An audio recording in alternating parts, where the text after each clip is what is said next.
Yo, what's up?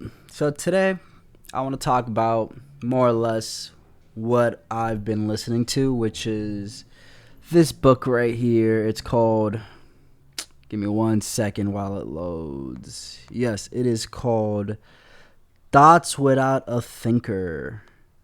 Yes, right here. Thoughts Without a Thinker. Can you see it? Yeah, right here. So I've been listening to this book. Yeah, I mean, getting into audiobooks is pretty neat. It's like reading, except I'm not reading. And sometimes stuff stick with me, sometimes not. But it's like nourishment for my mind and my brain. One of the things that's kind of been floating in my head because of this audiobook is the book presents the idea that the source of suffering is grasping, right? We suffer because we grasp. And keep in mind, this is happening internally. It's not like I'm grasping at this, like emotions, thoughts, and memories. They happen in this space where I can't really see with my eyes. I experience and I know is happening, and I can't even necessarily say there's color because it's kind of like, imagine if you think super logically, right? If you break down reality into an x coordinate and a y coordinate, right? I don't literally mean look behind like this. What I'm saying is, if you imagine reality into x and y and z coordinates, right? Um, what would this be a z? Would death be z? Because this would be y, this would be x axes. So this forward and depth would be the z axis, right? I don't what I'm about to say, don't look behind you, obviously. Don't be stupid. What I'm saying is, if you imagine reality in terms of coordinates, if you look forward in the z axis, you see color, right? But then if you look in that same z axis as if you're trying to look inside your body, inside your flesh suit, can you really even see color? Like, is there even color? Like, for darkness to exist, you have to see an absence of light. Even black is a color. Like, if you just imagine in terms of a z axis, imagine you're literally looking inside your own brain. Like, you want to stare into your own brain. There is really no color, bro. Like, there's no color. Like, the void is always there, the nothingness is always there, and it's ever present, and it follows us, right?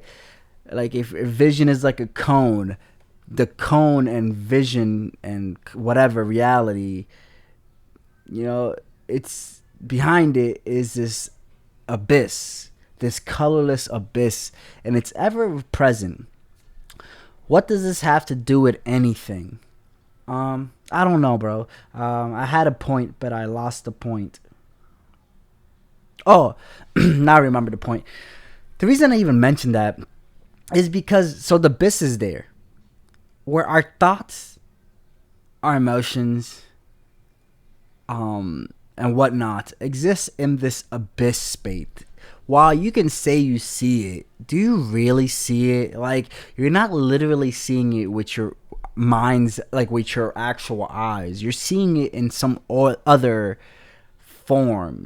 That's the thing with imagination. Like, where is this existing? How are you seeing it? You seeing it in a different world, in a different dimension that no one but us can really experience. You could call it a pocket dimension. I don't know, but I don't want to get too like, ooh. That's not the point. The point I'm saying is, just to describe this subdimension, this subfield, this pocket dimension that everyone has, because the whole video I started with grasping. So I guess part of the reason why meditation is also important is you get to be in tune with this subdimension, because if you never really ventured inside of yourself and never really navigated and actually looked at it, not through like a lens of I need to meditate for salvation or some shit, or for enlightenment, whatever, like to aid on your journey of searching. If you just like close your eyes and explore your inner world with a sense of curiosity, just purely curiosity, like truly just being curious about what's going on inside of you and trying to see this shit in 4K and not 144p, right? Like, what the fuck is grasping? Like, what does grasping even mean? I've been meditating consistently for about a week now. I've been using this session thing. I'm keeping it low, bro. Like, I tried. I've told myself I need to do this. At most, I can handle is 5 minutes a day, 5 to 10 minutes a day. But I've definitely noticed a shift. And I've really come to terms with this sense of grasping.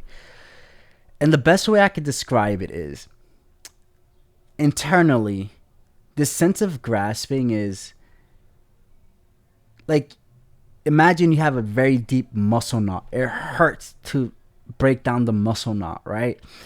You've been tense and you've been holding on for so long, you didn't even realize your fist was clenched. You know what I mean? Like, you didn't even realize. Like, you kind of have to rip yourself. Like, it's been so long, it kind of like atrophied, and just the act of letting go and not being so tense hurts because of just how tight you are.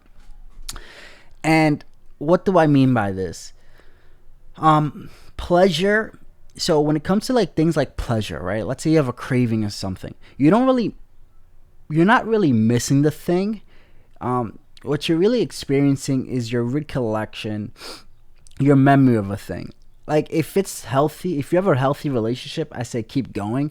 But if you have a craving for something you wish to quit, you don't really miss that thing. You know, you don't really miss that thing. What you miss, what you're like chasing and fiending after, is your interpretation of that experience. Because the thing with addiction and quitting, you only have an addiction if you're trying to quit. If you're not trying to quit, you're not really addicted. You're just choosing to do that, you know? So you have really the power. But the moment you like say, I'm done with this, and you keep doing, you kind of like relinquish your power, and you realize you have an addiction because you're trying to let it go. So if you have an addiction, you don't miss the activity or substance, right? You don't really miss it. That's why you're trying to quit. Why? Because if you're trying to quit, you're like, this shit doesn't serve a purpose in my life anymore. Like, the pleasure isn't worth it to me, right? You already like disowned it in a way. But then if you keep going back to drugs or substance, you know what that means? The reason why we keep going back is not because we actually miss it. It's because we've forgotten that it's shitty. And the only thing we're really left with is our mind's interpretation of that pleasurable experience, because it is pleasurable, but from like a neural cocktail type of perspective, but not a pleasurable experience in of itself. If it were, we wouldn't want to be quitting. You know what I mean? So the brain can't understand. It just remembers pleasure. And the fact that we haven't done it so long, we kind of already forgotten. And our only frame of reference is that it felt good. And then the worst part is, if you also deprive yourself, your sensitivity's up. So it might be like you be in a loop, because in your mind it's telling you it's this beautiful thing. And then you do it again. But because you got so desensitized, your mind's like, oh yeah, and you're probably, in your conscious mind, is probably like, yeah, this is as great as I thought it was. Unless you're like so tired of that shit that no amount of desensitization and sensitivity to that activity or substance really like hits. You know what I mean? Like, that's when you're like super at the deep end though. Like, you really tired of it. Like, you really like acknowledge you have an addiction. But what does that have to do? But what I'm trying to say though, like, if you do have an addiction, like, the thing is that you have to start acknowledging that you don't miss the thing. You just keep falling victims to your delusions and imagination of that thing, right? Because otherwise you would never utter the word, this is the last time. Do you get what I'm trying to say? Like what keeps you going and chasing is actually your own imagination, because you're like, you haven't done it, right? So you already, for the most part, forgotten what it really is. You know it's pleasure, right? But you don't remember what the pleasure really is like.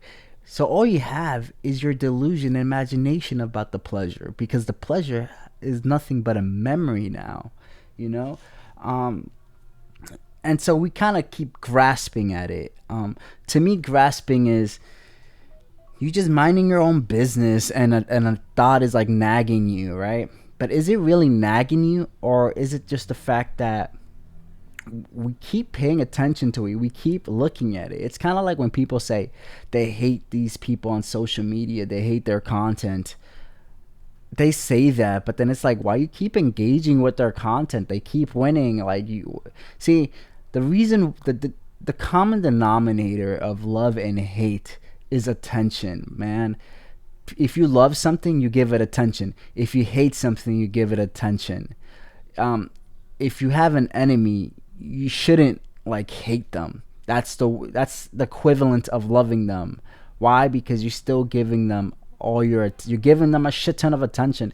If you really like, if you feel the desire to hate somebody, instead feel indifference, which is they don't exist. You move on. Like, there's no storyline. There, you have no mortal enemy, bro. Listen, if you have a mortal enemy, bro, there's their character in your life still, bro. Like there's a reason why villains are still characters. You know, love them or hate them, they're still a character. They're not a fucking mob, a nameless mob. You know what I mean? Like, if for as evil as they are, you still remember them and they still have a name. If they were not important, they wouldn't even have a name. You wouldn't even remember their name. So, but yeah, that's all I gotta say. I just been asking myself, like, you know, I remember like dopamine is spikes in anticipation of it. So you're really getting most of the dopamine. So the dopamine is there to like, and the craving is there for you to like chase and do that activity. But but I don't know. I think the other thing we gotta remember though is that this desire for pleasure isn't necessarily a conscious thing. It's an animalistic, primal thing. We are on the lookout for pleasure at all times, because reality, I mean, if you watch enough Animal Planet, you start to realize the outside world is not pleasurable, bro. Listen, it's because we live in comfort. If we were really animals, think about how unpleasurable reality is for animals. Like, really sit down and think about it. First of all, no AC. If you're in a humid climate where a lot of the animals live, it's humid, right? No sunscreen. I mean, yes, you have fur, but you have no house. You could have a house that you build by digging, but then you got all these fucking bugs on you, bro. Then you have to drink your water. Chances are all these fucking outside animals have some type of like parasite. So you already know you have some parasite. You got these fucking bugs on you all the time. If you're a herbivore, bro, you got to be on the lookout all the fucking time. Oh, and you can't really stay in one spot. You gotta like travel around and get food, bro. And then even worse, if you're a dude, bro, like if you are not genetically fit, you're getting nothing.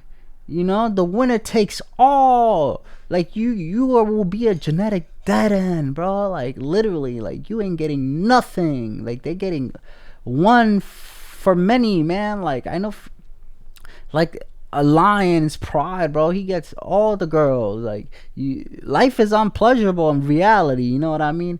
Like if you ask yourself, why are we so wired for pleasure? Because life is really unpleasurable. Like we grew up in so much comfort that we forget how unpleasurable reality is, man.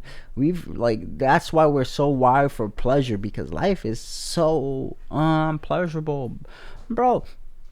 Food. Listen, you know how many people had to die to realize what we can and can't eat, man? Life is so crazy, bro. You could go get something to eat, and then boom, the fucking fruit you thought was actually a different fruit, and now you're dead. Or you get bit by a mosquito and now you're dead, or you get bit by a fucking leech with a parasite, now you're dead, bro. Like, you could die so quick, bro. So damn quick, man. Or you, yo, bro, life is so damn harsh and unpleasurable. If this is reality, right, you could literally step on a rock weird one day, right? And that's it. That's it, man. Like, you thought you were gonna be this amazing, great hunter, right? Be a superstar, bring back food, maybe even be the best in sports, whatever. Maybe become the best, the next village elder or some shit. But you stepped on a rock and you tripped, or you were playing tag or something. You tripped, bro. And now your legs fucked, and now your baggage. And now you have to spend the rest of your days gathering like herbs and shit and fruits, while everyone else is like hunting and they're like warriors. Like, yo, like, shit could get fucked. Your life could go disarray so quick in reality. And I think we shouldn't be so harsh on ourselves in terms of like our cravings and our desire for pleasure. That's just how we're hardwired. And you know, and I don't know, I think we just gotta stop the cope though. Like, stop the cope and embrace the suck, you know. I mean, it's easier said than done though, but like, I mean, maybe, I don't know, like, for me, this is easier said than done. You do it. You definitely need to meditate just so you have a bit more space and you're a bit more like nestled in this flesh suit. But I would definitely say, life, if life is hell and life is burning you, stop being human. Stop seeing yourself as a human being. Start seeing yourself as a sword. Why? Because if you at least imagine yourself as a sword, and you imagine, because you have to like reframe stuff. I know you could call it cope or whatever, but as long as it makes your life better, that's all that matters. Is if you think of yourself as a human and life is really burning you alive, right? You're dying, or maybe you're not dying, but like, imagine like your cells, your skin. That's a lot of pain. But at least if you reframe yourself as a sword, you're being forged into something better, sharper, stronger. You know, God is a master blacksmith. At least you can tell yourself that type of story. And while it still sucks, it at least feels like this pain is making you stronger. You know, like, if you really want things to change, sometimes you just have to figure out a method that works for you. Like, for example, I want to be a healthier person. Guess what worked for me? Just blending my vegetables, man. Like, you probably don't want it bad enough. Like, if you really want to change and you're really about it, you will just figure out a more intuitive way that works for you, specifically for you.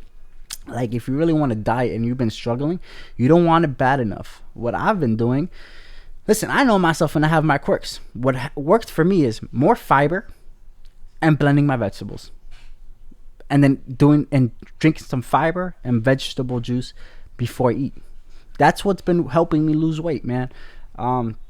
I said, man, I need vegetables. I need to fill up my stomach, or else I keep eating. I gotta figure out a method, man. I said, if I don't want to eat them, I drink the vegetables. All right. I said, I drink the vegetables. All right. I gotta just fill up my stomach with other healthy shit, and still be myself normal, because all these rules and restrictions not working for me. It's just, first, I feel deprived. Second of all, I feel like I'm using up willpower.